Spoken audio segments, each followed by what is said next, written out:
The heat bore down on Sacramento, California like a suffocating blanket as Zelda Emerson wiped the sweat from her brow and hauled another bucket of water from the well. Her calloused hands testimony to the brutal labor that had defined her 24 years of existence. She had learned long ago that hope was a luxury she could not afford, that dreams of tenderness and affection were as foolish as expecting rain in the middle of August. The year was 1878, and in this dusty corner of the world, survival mattered more than sentiment. Or at least that was what she told herself every morning when she woke alone in the cramped room behind the general store where she worked. Her employer, Mr. Henderson, was a cruel man with a perpetual scowl and breath that reeked of whiskey. He paid her barely enough to keep a roof over her head and food in her belly, and he made it abundantly clear that she should be grateful for even that much. Zelda had no family to speak of.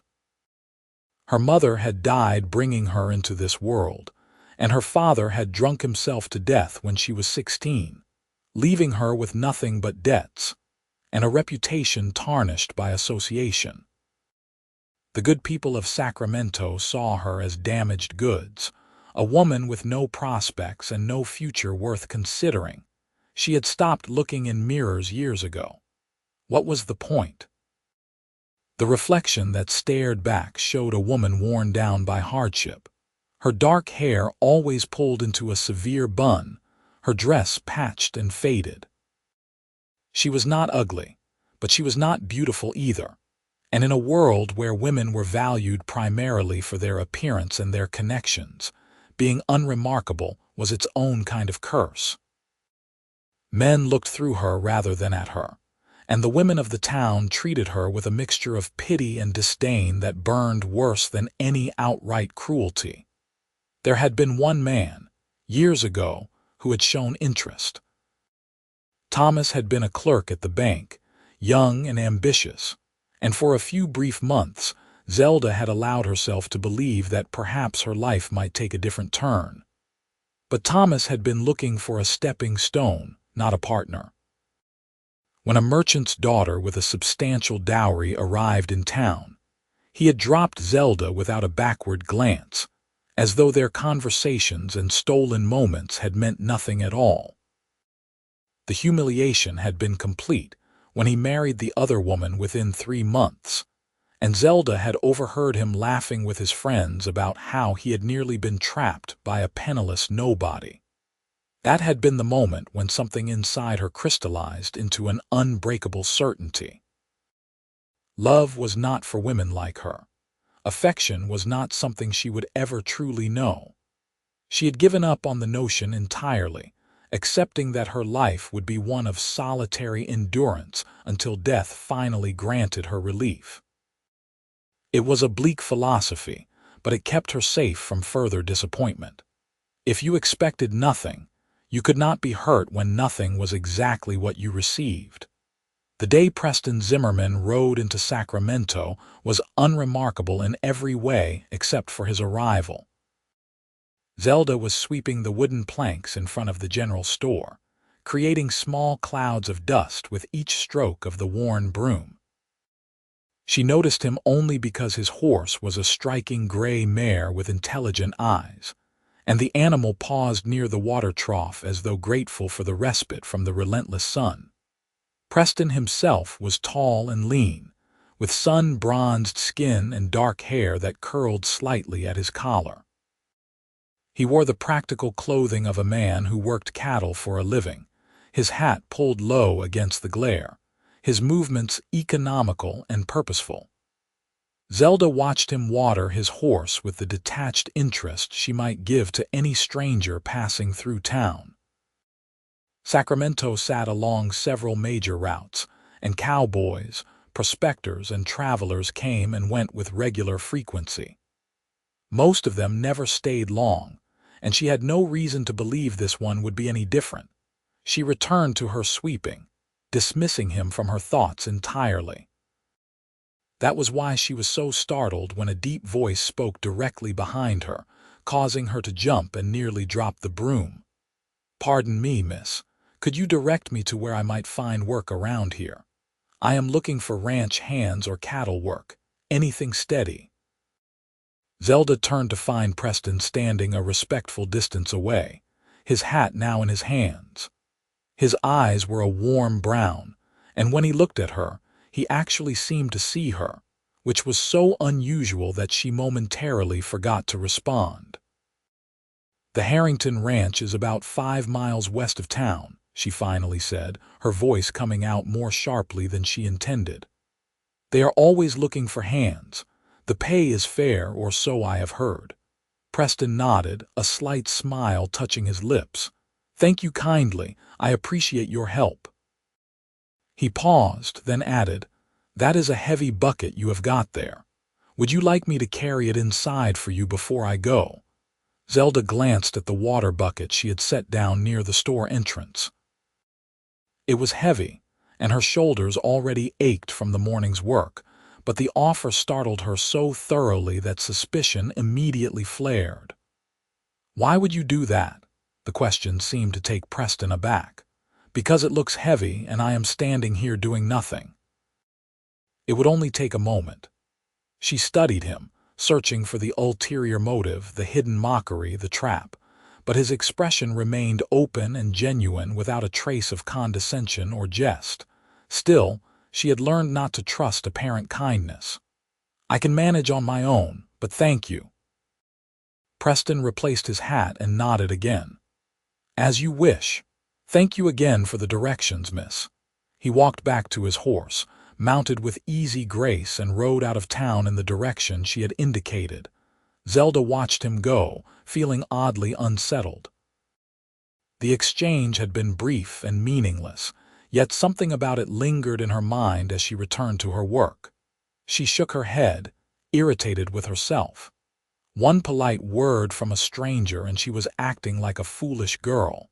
She had more sense than that. But Preston Zimmerman did not leave Sacramento as she had expected. 3 days later, she saw him again, this time loading supplies into a wagon outside the general store. He had clearly found work at the Harrington Ranch, which meant he would be a fixture in town for at least a while. Zelda kept her head down as she swept, hoping to avoid another interaction.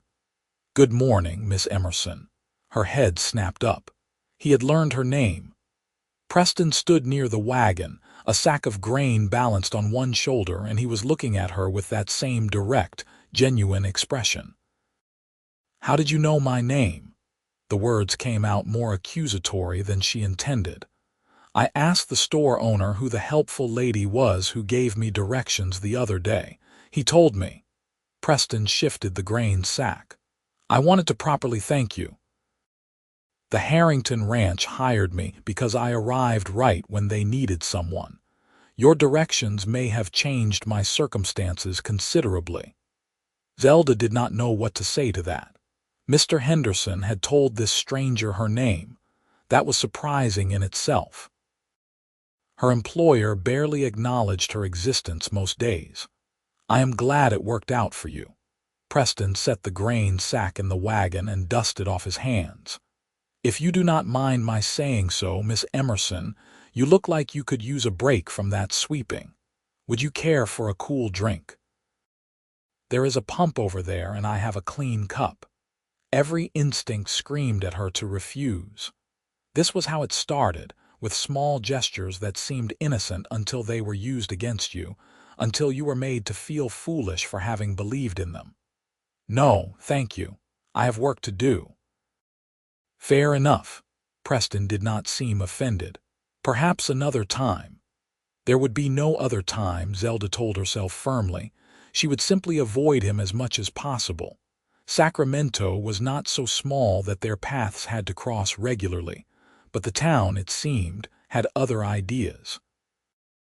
Over the following weeks, Preston appeared with an almost uncanny frequency. He would tip his hat to her when passing on the street. He would hold the door when she was carrying heavy loads. Once, when a sudden rainstorm caught her walking back from a delivery, he rode up on his gray mare and offered his coat, which she refused even as the rain soaked through her thin dress. He simply draped it over her shoulders anyway and rode alongside her until she reached shelter, then took the coat back without a word and continued on his way. Each small kindness chipped away at her carefully constructed defenses, and she hated him for it. She hated the way he never seemed to expect anything in return. She hated how he treated her the same way he treated everyone else in town, with a straightforward decency that made her feel both valued and exposed. Most of all, she hated the tiny spark of something that had begun to flicker in her chest, that dangerous feeling she had sworn never to entertain again. One evening, as she was closing up the store, Preston appeared with a basket. "Evening, Miss Emerson. I was hoping I might catch you before you finished for the day." Zelda eyed the basket warily. "What is that?" "Apples from the ranch. We had more than we could use, and I remembered you mentioning you liked apple pie. Or rather, I asked Mrs. Henderson if you liked apple pie when I was buying supplies last week, and she said you did." He held out the basket. "I thought you might enjoy these." She should refuse. She should send him away. But the apples were beautiful, red and perfect, and she had not had fresh fruit in months. Her hands reached for the basket almost of their own accord. "Thank you," she whispered, the words feeling foreign on her tongue. Preston's face lit up with a smile that transformed his features from merely pleasant to genuinely handsome.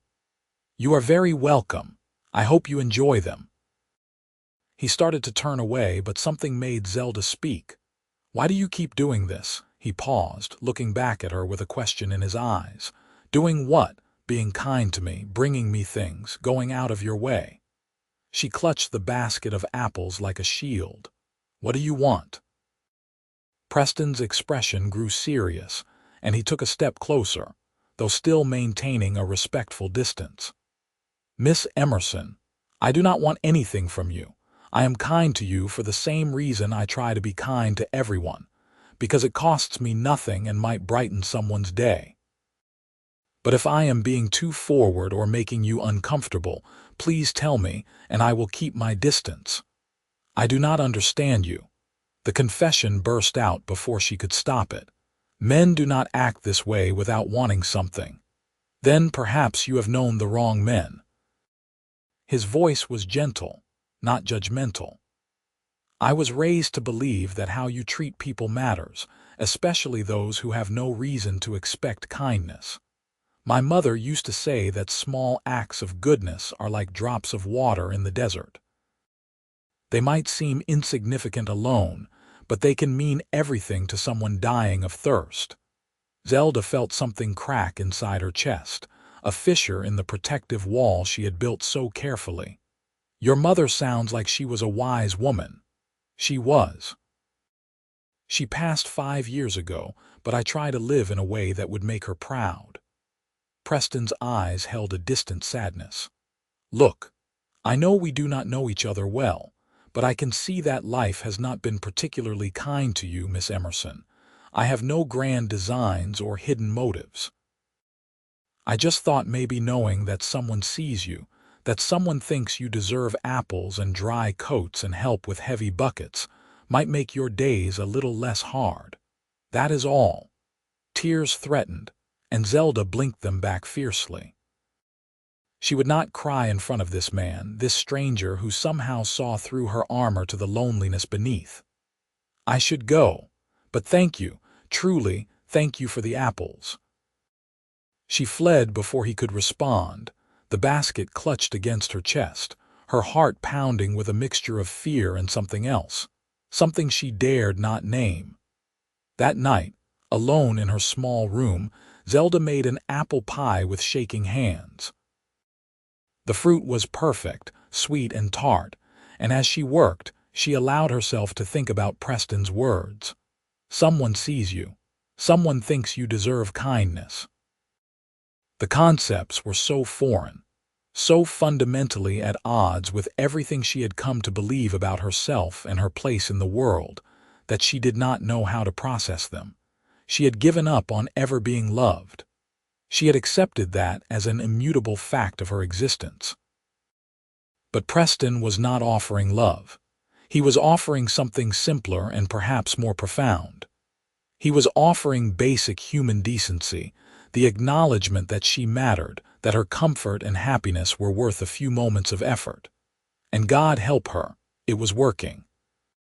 Despite all her resistance, despite all her determination to keep her walls intact, she was beginning to care what Preston Zimmerman thought of her. She was beginning to look forward to their brief encounters.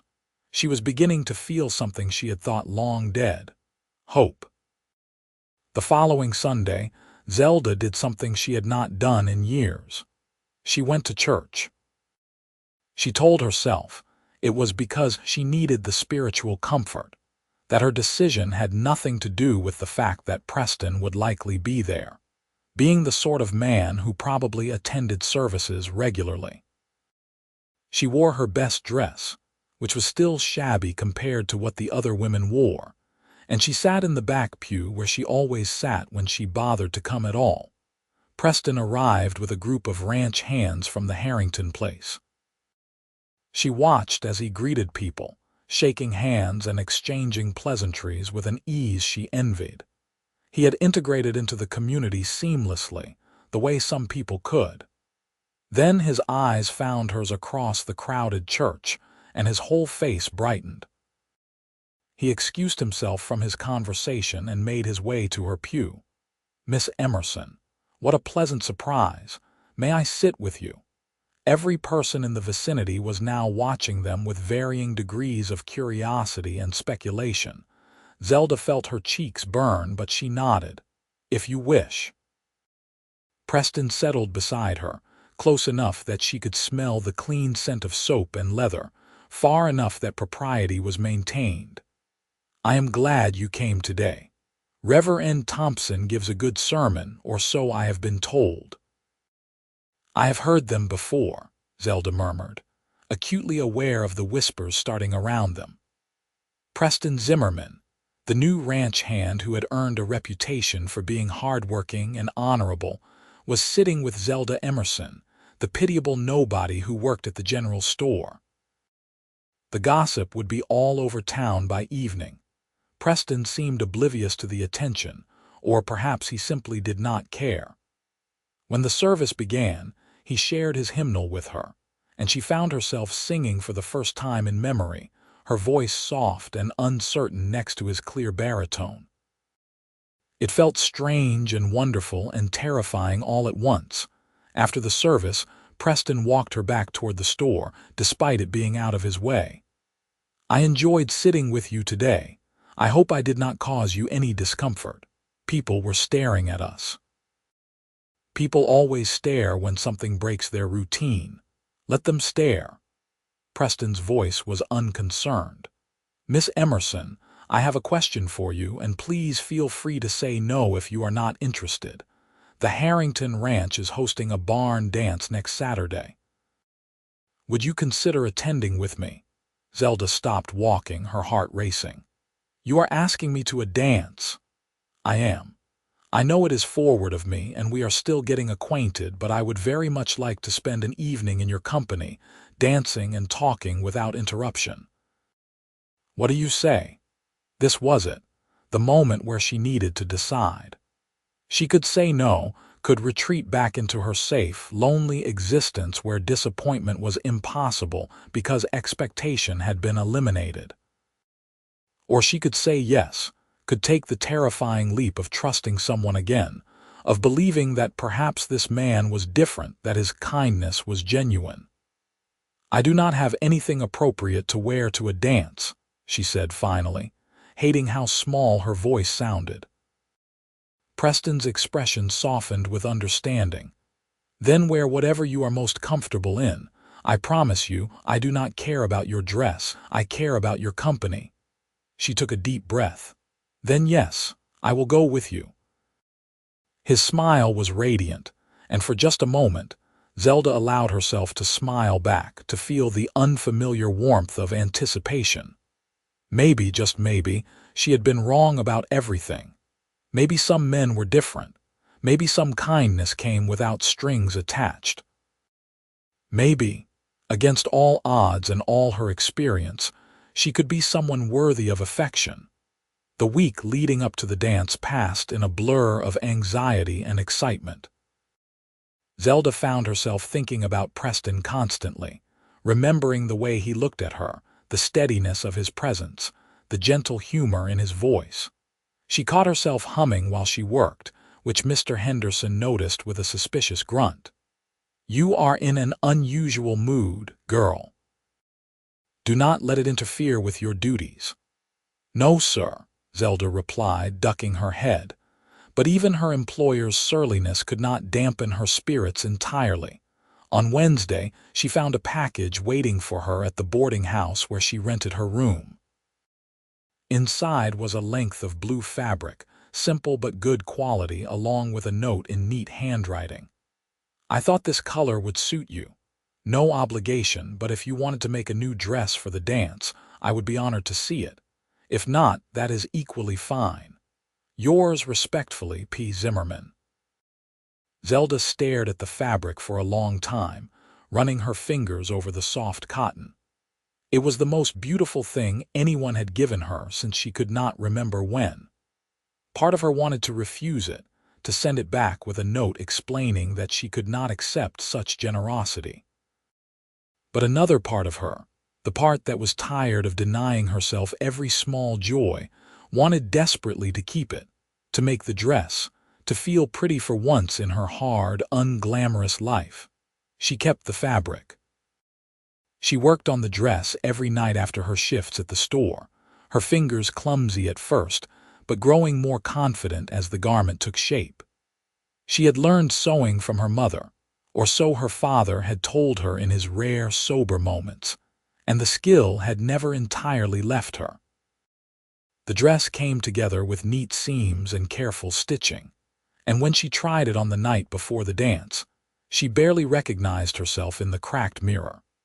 The blue brought out the color of her eyes, which she had always thought were an unremarkable gray, but now seemed almost luminous.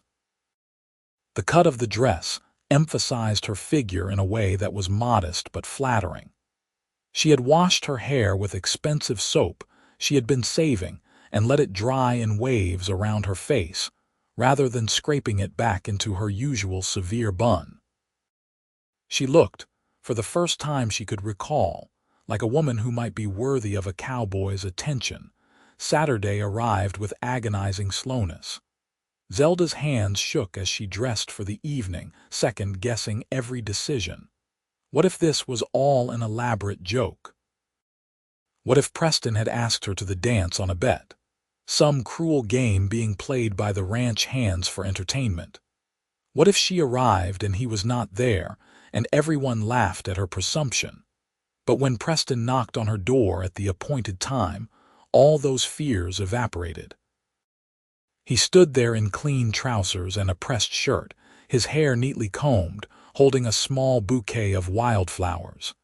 His eyes widened when he saw her, and for a moment he seemed at a loss for words.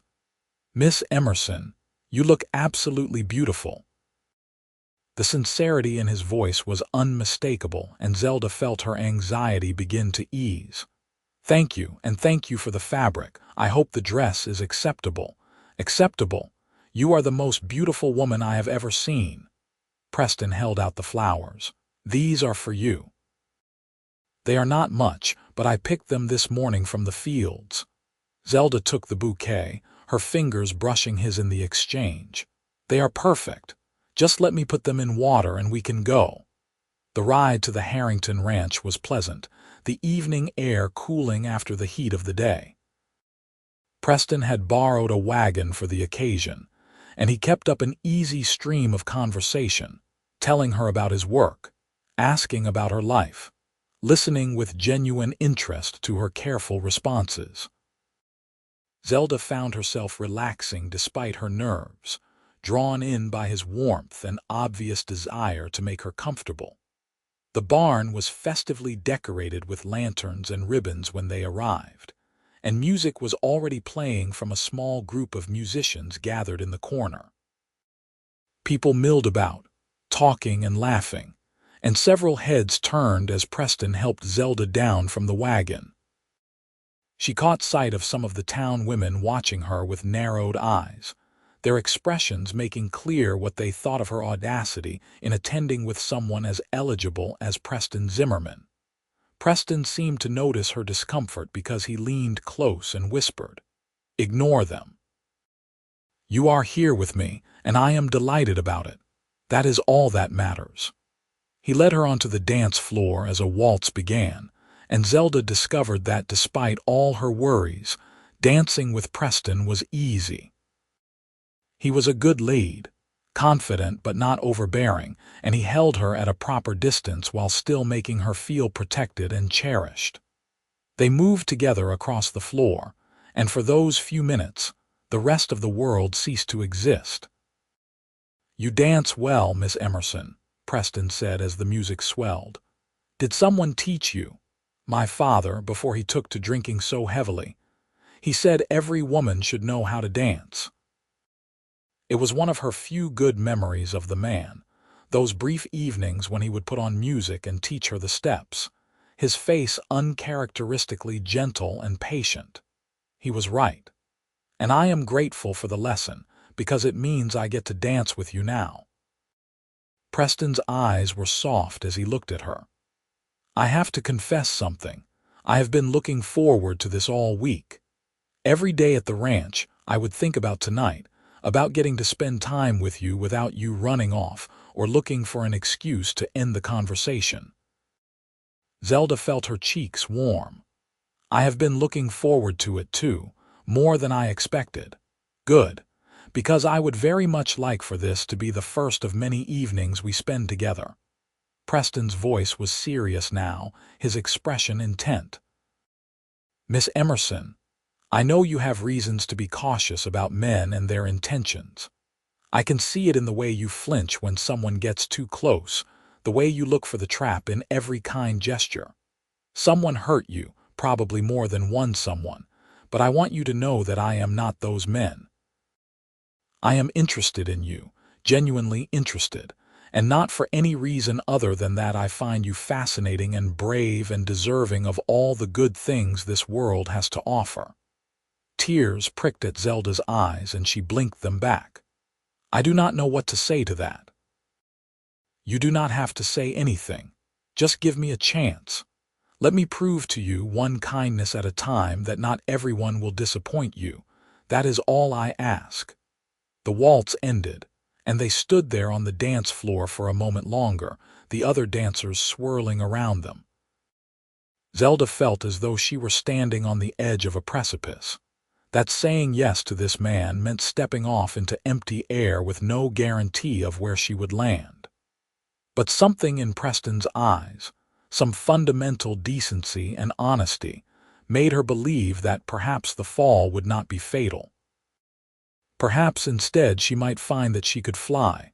"All right," she whispered. "One chance." Preston's smile was like the sun breaking through storm clouds. "That is all I need." The rest of the evening passed in a haze of happiness. They danced, they talked, they shared cake and punch at the refreshment table while Preston told her funny stories about the ranch and the personalities of the various horses and cattle.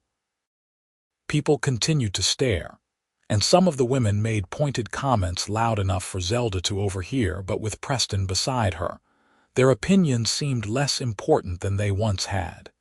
Near the end of the night, as they were preparing to leave, a woman approached them. She was elegant and well-dressed, clearly someone of means, and her expression was cool as she looked Zelda up and down. "Preston, darling, I do not believe we have been introduced to your companion." Preston's jaw tightened almost imperceptibly, but his voice remained polite. "Mrs. Whitman, this is Miss Zelda Emerson. Miss Emerson, this is Mrs. Catherine Whitman.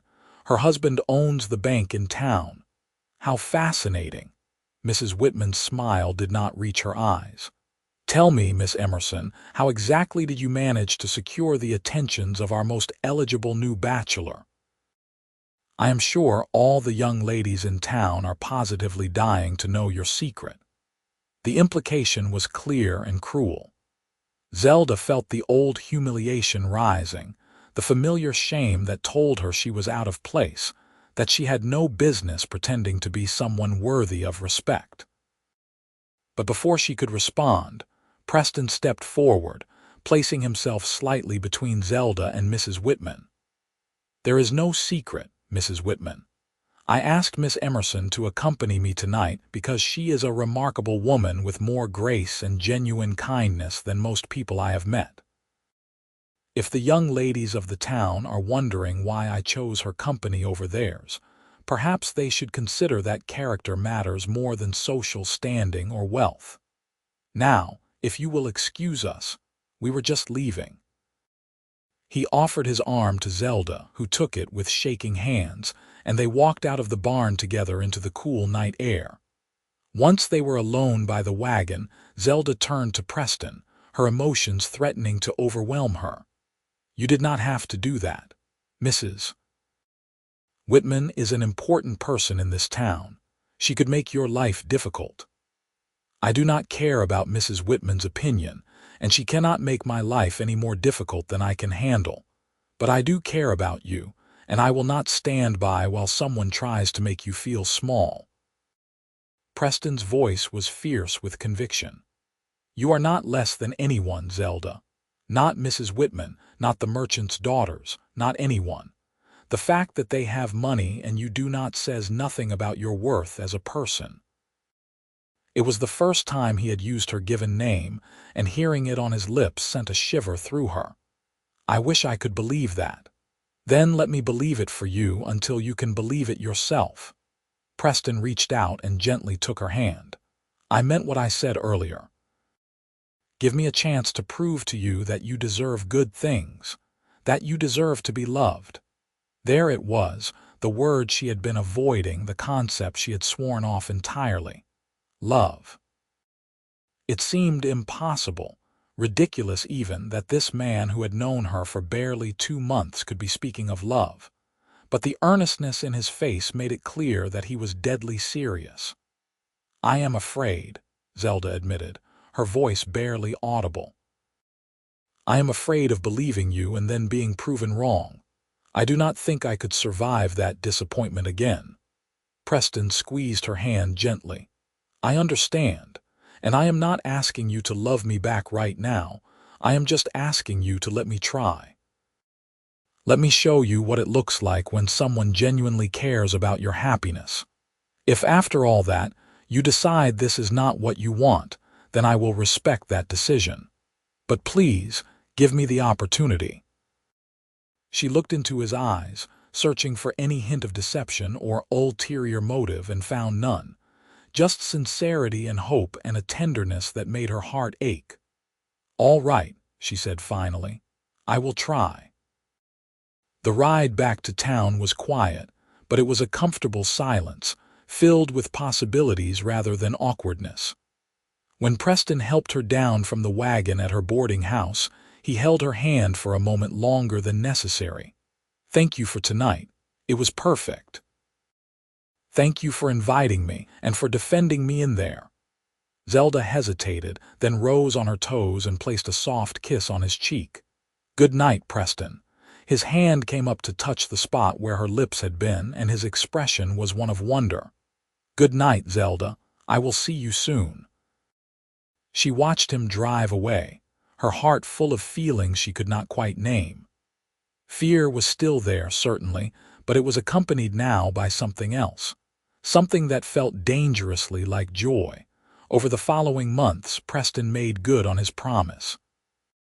He courted her with a patience and dedication that slowly, inexorably, broke down her defenses. He brought her small gifts, nothing expensive or ostentatious, just things he thought she would like. A book of poetry he had found at a traveling merchant's wagon. A smooth stone from the river that was perfectly round and cool to the touch. A ribbon for her hair in a shade of green that matched her Sunday dress. He came by the general store whenever he was in town.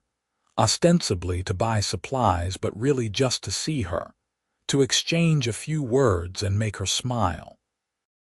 Mr. Henderson noticed and grumbled about it, but even he could not find fault with a paying customer who was unfailingly polite and never distracted Zelda from her work for more than a few minutes.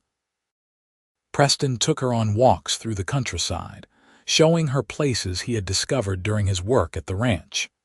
A meadow full of wildflowers that bloomed in riots of color, a grove of oak trees that provided blessed shade from the summer heat, a viewpoint overlooking the valley where they could watch the sunset paint the sky in shades of orange and pink and gold. He talked to her, really talked, asking her opinions and listening to her answers as though they mattered. What did she think about the new railroad expansion? Did she prefer spring or autumn? What were her dreams if she allowed herself to have them? And in return, he shared himself with her, telling her about his childhood on a small farm in Missouri, about losing his parents to illness, about his decision to come west in search of a new start. "I wanted somewhere I could build something," he explained one evening as they sat by the river, watching the water flow past. "Not necessarily a fortune, but a life, something solid and good. I had heard that California offered opportunities, and the Harrington Ranch has been good to me. But I will confess, the best thing I have found here is you." Zelda had grown more comfortable with his affection over the months, but it still had the power to make her blush. "I am not much of a prize, Preston. You are everything." He said it simply, as though it were an observable fact rather than an opinion. "You are strong and resilient and kind despite having every reason to be bitter. You work harder than anyone I know, and you never complain. You are intelligent and thoughtful, and when you smile, really smile, it is like the whole world becomes brighter. So yes, Zelda, you are very much a prize, and I consider myself fortunate beyond measure that you have given me this chance." She had learned to accept his compliments without deflecting, though it still felt strange.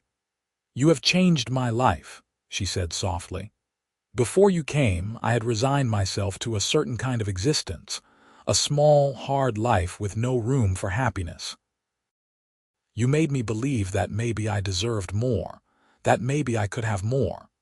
You deserve everything good in this world." Preston reached over and took her hand, intertwining their fingers. "And I want to be the one who helps you have it, if you will let me." They sat there in the fading light, hands clasped, and Zelda felt the last of her walls crumble. She had tried so hard to protect herself, to avoid the pain of vulnerability, but Preston had been relentless in his gentle assault on her defenses. He had proven, one kindness at a time, that he was exactly who he appeared to be, a good man who cared for her genuinely and without reservation. "I think I am falling in love with you," she whispered, the words both terrifying and liberating. "I did not think I would ever say that to anyone, but it is true." Preston's face transformed with joy, and he raised her hand to his lips, pressing a kiss to her knuckles.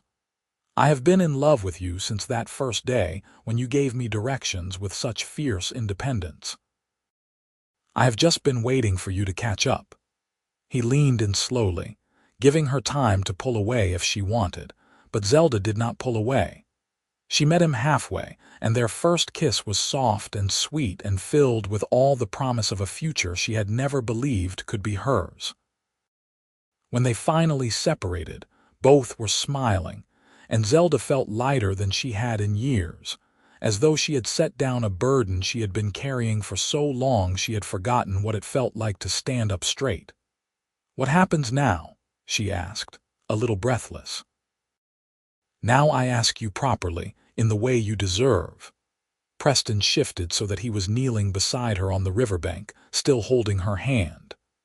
"Zelda Emerson, you are the finest person I have ever known, and I cannot imagine my life without you in it. Would you do me the honor of becoming my wife?" She should have expected this, and yet the proposal still caught her off guard. Marriage. A permanent bond, a commitment to building a life together.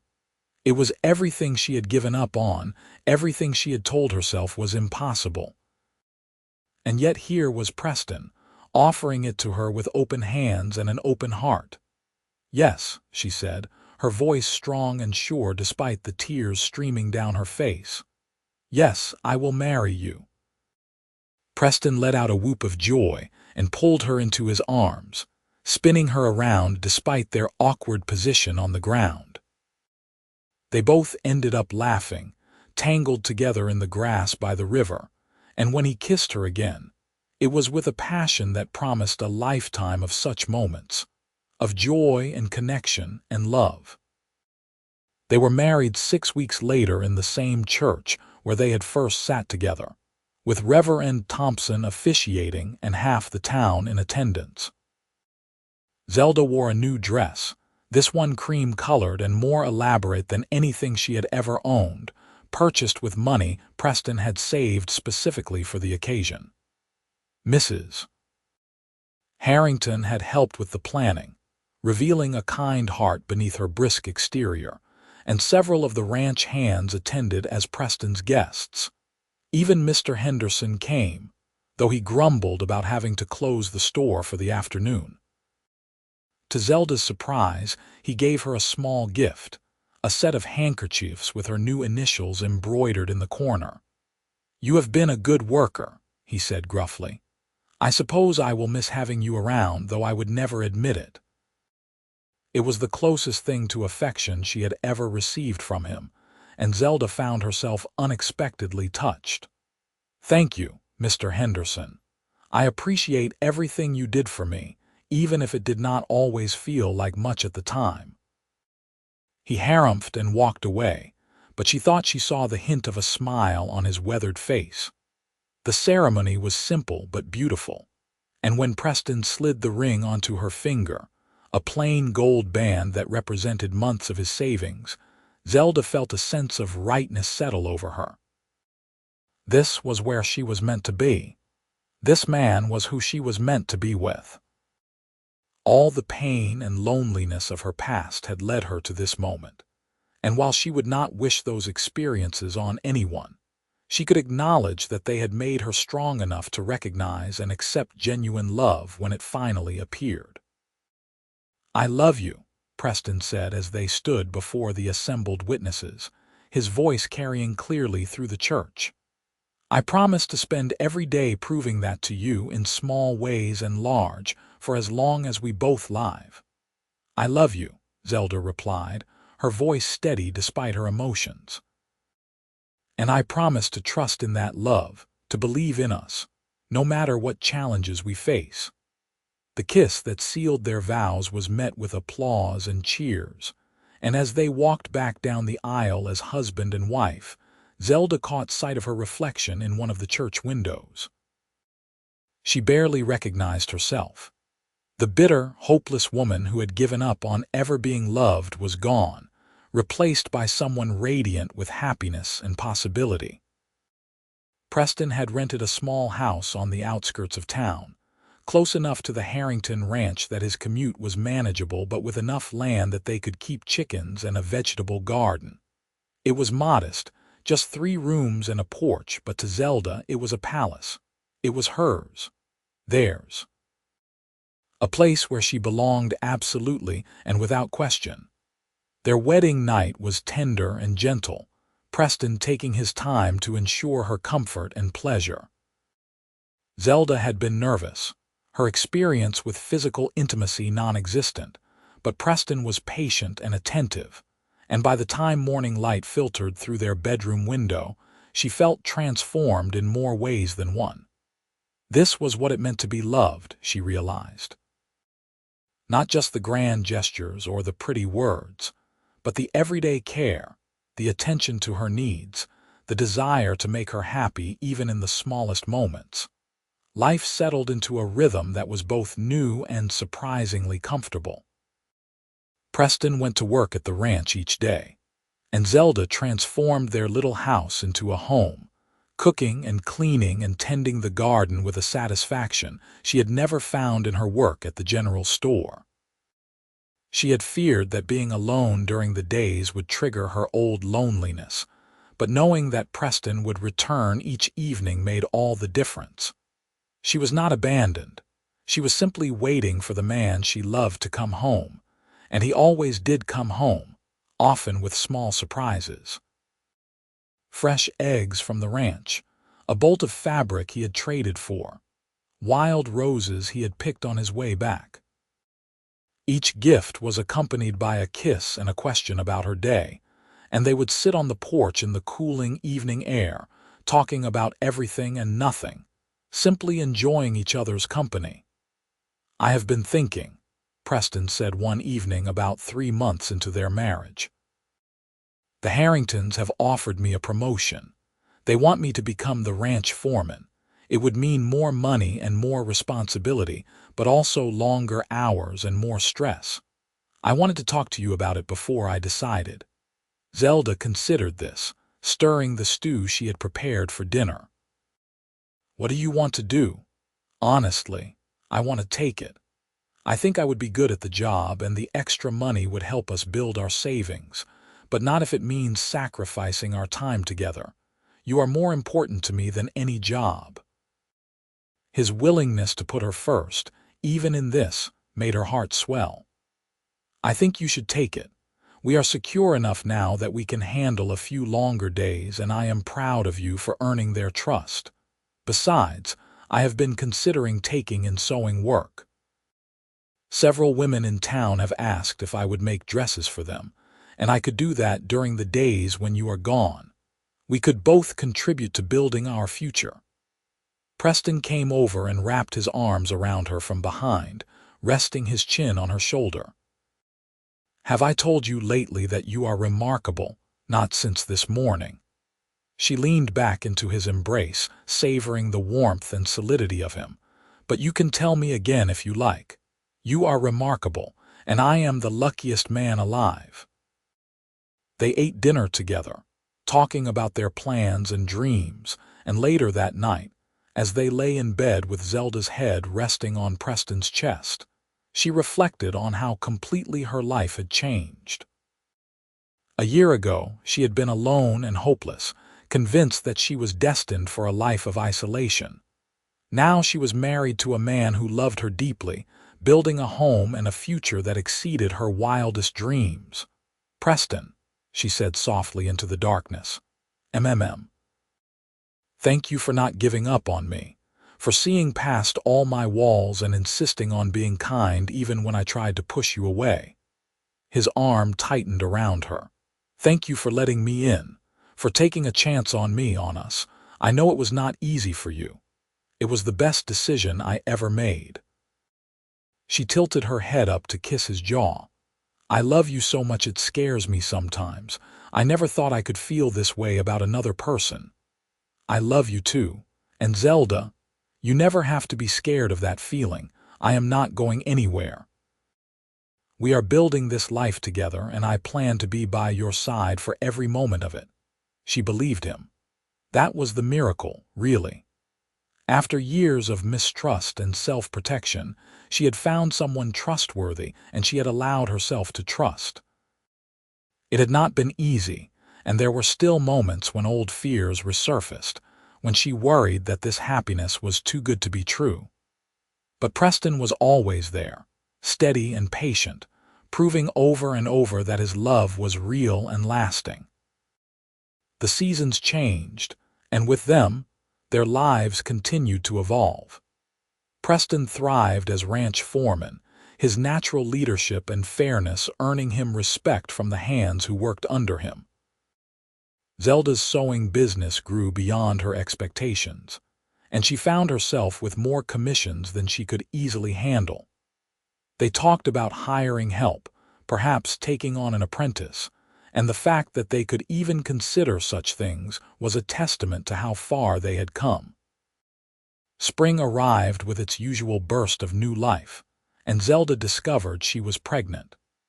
The realization came gradually, first through missed courses, then through morning sickness that left her nauseated but oddly happy. She waited until she was certain before telling Preston, planning the announcement with care. One evening, as they sat on the porch watching the sunset, she took his hand and placed it on her still flat stomach. "There is someone new I want you to meet. Well, not meet exactly, not yet, but soon." Preston looked confused for a moment, then his eyes widened with understanding. "Zelda, are you saying?" "I am pregnant. We are going to have a baby." His reaction was everything she could have hoped for. He let out a shout of pure joy and pulled her into his arms, careful even in his excitement not to hold her too tightly. "A baby. We are going to have a baby. Oh God, Zelda, you have made me so happy." She laughed, tears streaming down her face, overwhelmed by the intensity of his joy and her own. "I am happy too, terrified but happy. You are going to be an amazing mother." Preston pulled back to look at her, his hands framing her face. "This child is going to be so loved, so wanted. They will never doubt for a moment that they are cherished. We will make sure of it." Zelda covered his hands with hers. "They will grow up knowing what real love looks like, what a real partnership looks like. They will never have to give up on being loved because they will see it every single day." They spent the evening making plans and dreaming about the future. Names were discussed and discarded. Preparations were considered. Preston was already talking about converting the spare room into a nursery, about building a cradle with his own hands, about all the ways he would care for and protect this new life. As the months passed and Zelda's belly grew, Preston's attentiveness reached new heights. He worried constantly about her health and comfort, insisting she rest more and work less. He took over many of the household chores without complaint, and he would spend evenings talking to her stomach, telling their unborn child stories and promises. "I am going to teach you to ride," he told the baby one night, his hand spread across Zelda's swollen abdomen. "And to rope cattle if you want, or to sew like your mother if that is more your inclination. Whatever makes you happy, that is what we will encourage. You will have choices, little one, so many choices." Zelda ran her fingers through his hair, her heart full to bursting. "You are going to be such a good father. I hope so. I want to be for our children what my father was for me, present and supportive and full of love." He looked up at her. "Do you ever think about your parents, wonder what they would think of all this?" "Sometimes. I think my mother would be happy for me. My father." She trailed off, considering. "I would like to believe that the man he was before the drinking took over would be pleased to see me happy and settled, but honestly, I try not to dwell on it. They are gone, and what matters now is the family we are creating together. You are right. And this baby is going to have the best mother in the world. Someone who understands what it means to struggle, who will never take love for granted, who will fight to ensure their children feel valued and wanted."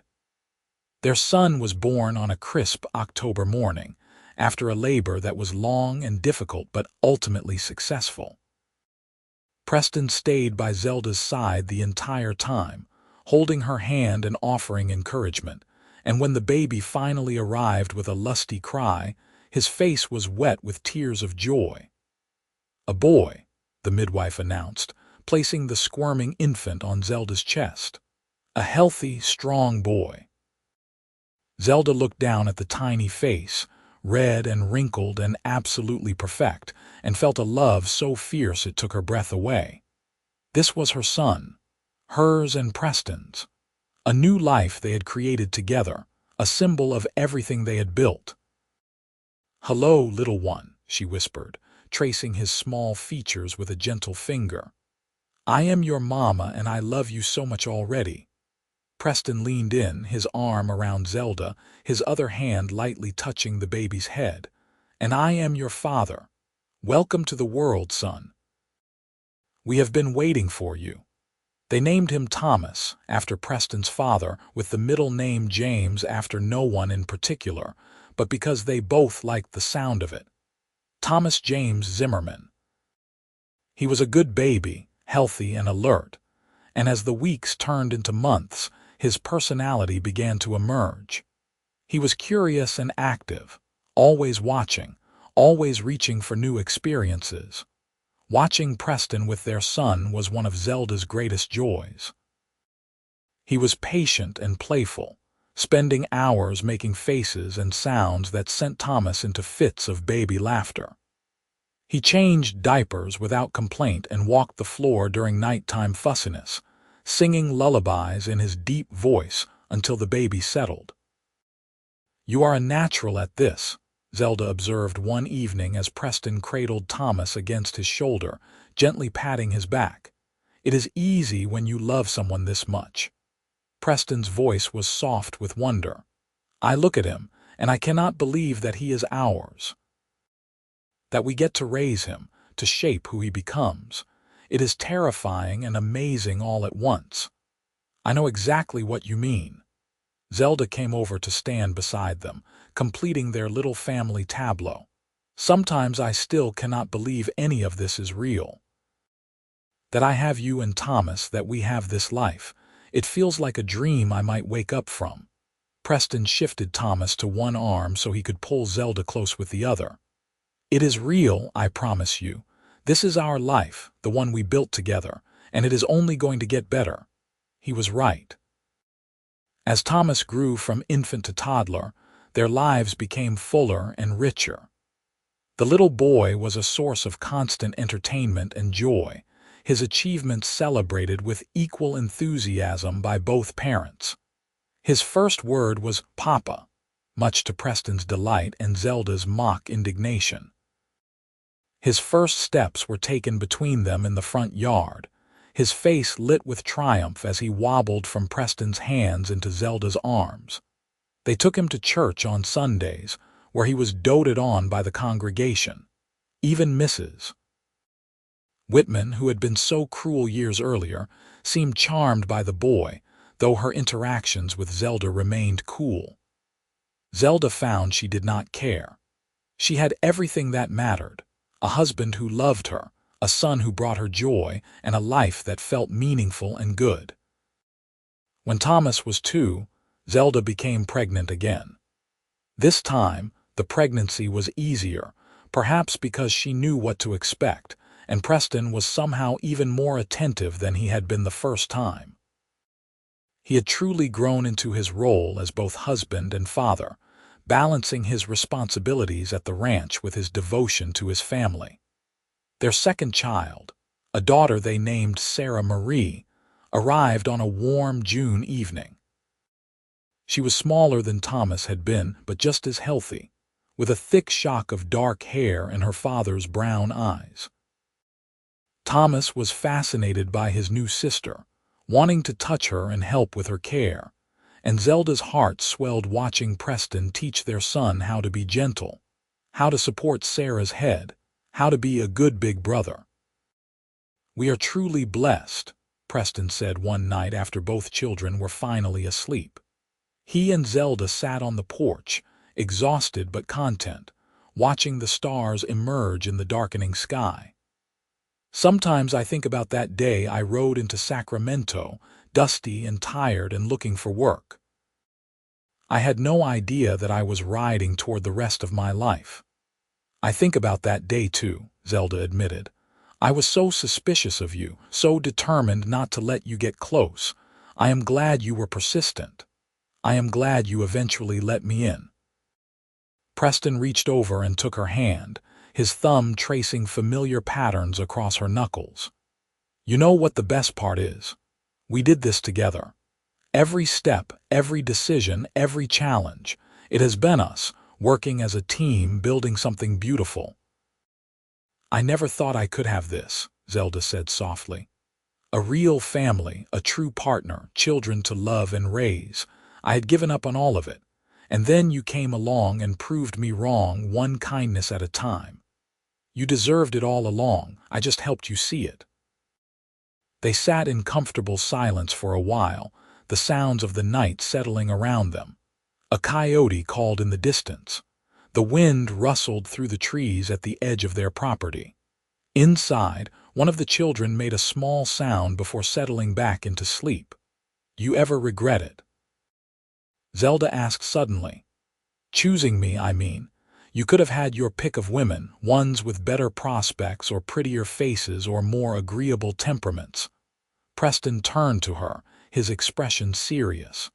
"I have never regretted it for a single second. You are exactly who I want, Zelda. Your strength, your resilience, your capacity for love despite everything that tried to teach you not to trust it. I chose you because you are remarkable, and every day since has only confirmed that I made the right choice." "I love you," she said, the words still carrying the weight of wonder even after years of marriage. "I love you so much. I love you too, always and forever." They stayed out there until the night grew too cool to be comfortable, then went inside to their warm house, their sleeping children, their life together. And Zelda thought, as she had so many times before, that this was happiness. Real, lasting, tangible happiness. The kind she had stopped believing in, the kind Preston had proven was possible through patience and consistency and genuine care. The years continued to unfold in a pattern of work and love and growth.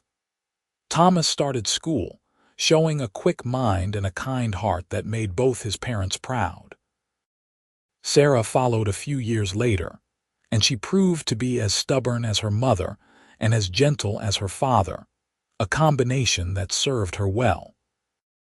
Preston eventually bought a portion of land from the Harringtons and started raising his own cattle, a venture that prospered due to his hard work and careful planning.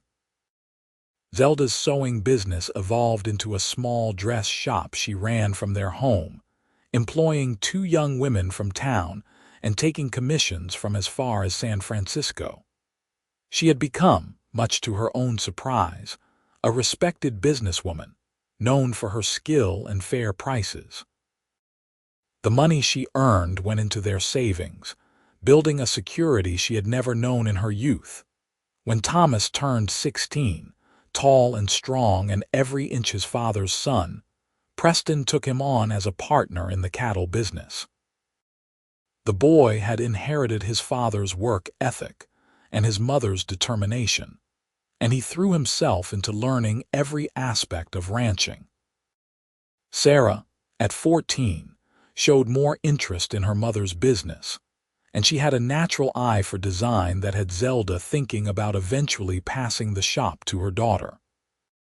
"We raised good kids," Preston observed one evening as they watched Thomas and Sarah working together to bring the cattle in from pasture, their teamwork seamless.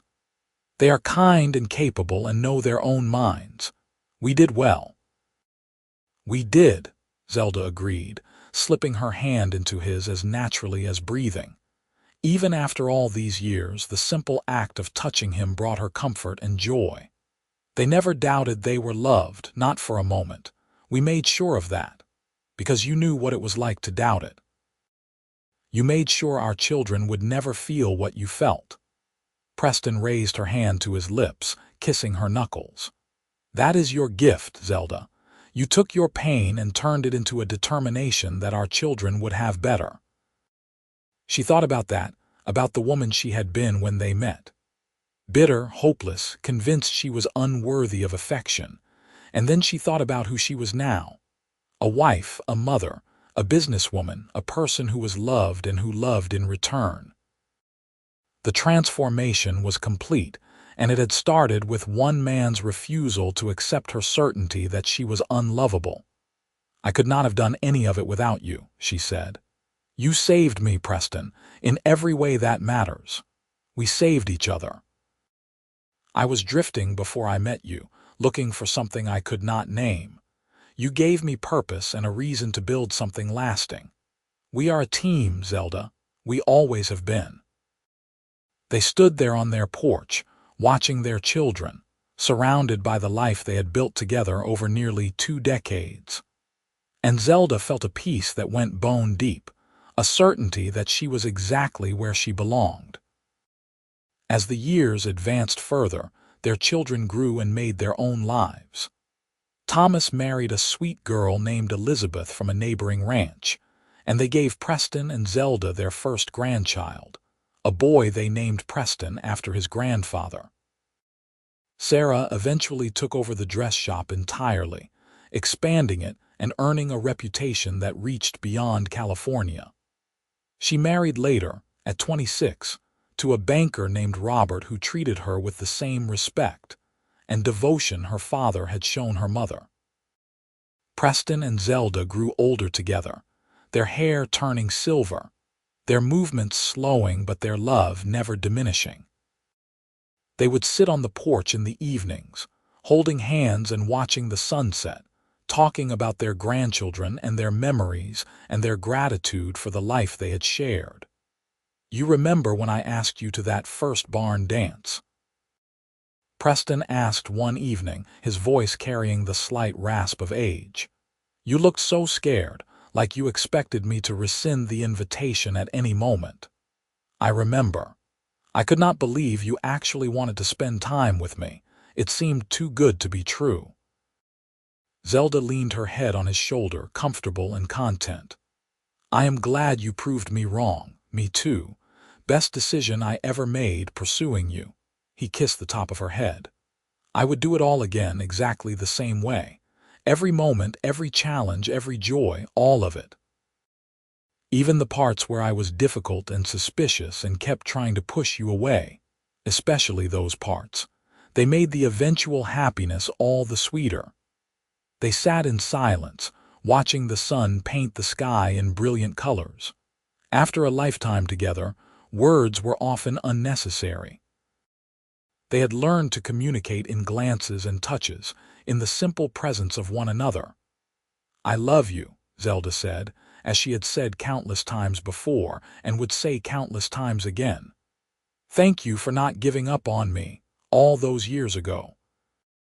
Thank you for seeing something worth loving when I could not see it myself." Preston squeezed her hand. "I love you too, and I will keep loving you until my last breath and beyond if such a thing is possible. It is possible. Our love will live on in our children and our grandchildren. In the life we built and the family we created, that is as close to forever as humans get. Then I am content. We have done well, you and I. We took broken pieces and made something beautiful." "Yes," Zelda agreed, smiling. "Yes, we did." They had many more years together after that evening, years filled with laughter and grandchildren and quiet contentment. When Preston finally passed at the age of 78, it was peacefully in his sleep, with Zelda beside him as she had been for over 4 decades. She mourned him deeply, but she also celebrated the extraordinary gift he had given her. A life filled with love, a family that cherished her, and the certain knowledge that she had been truly and completely loved. She lived several more years after his death, surrounded by her children and grandchildren, telling them stories about the man who had changed everything. The cowboy who had ridden into Sacramento looking for work, and found instead a woman who needed saving and a love that would last beyond death. When Zelda herself passed at 81, she went peacefully, and her last thoughts were of Preston, of their first dance, of the moment she had finally believed that maybe, just maybe, she was worthy of love after all. She had given up on ever being loved, and Preston had proven her wrong, one kindness at a time, building a love story that became legendary in their family, passed down through generations as an example of what true devotion looked like. They were buried side by side in the Sacramento cemetery, their headstones simple but elegant, bearing their names and the dates of their lives and a single inscription chosen by their children. "Here lie Preston and Zelda Zimmerman. They loved each other and they loved well." And in the end, that was all that mattered.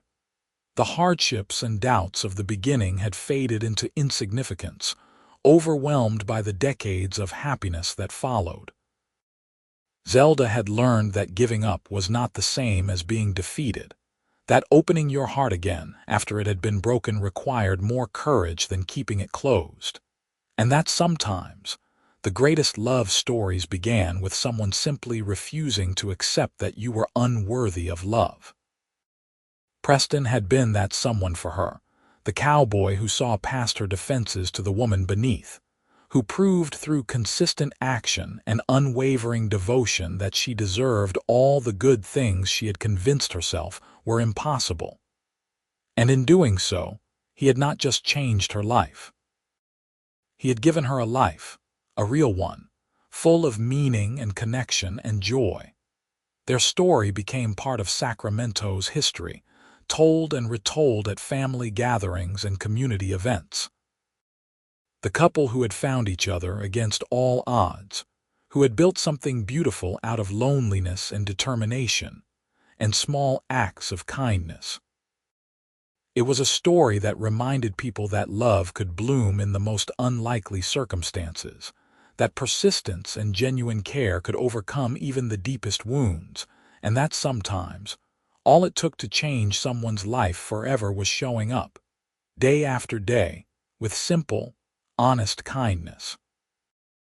And so the love story of Preston and Zelda lived on, long after they themselves had passed, a testament to the power of refusing to give up on someone who had given up on themselves, and the extraordinary things that could happen when one person decided to prove, one kindness at a time, that love was possible after all.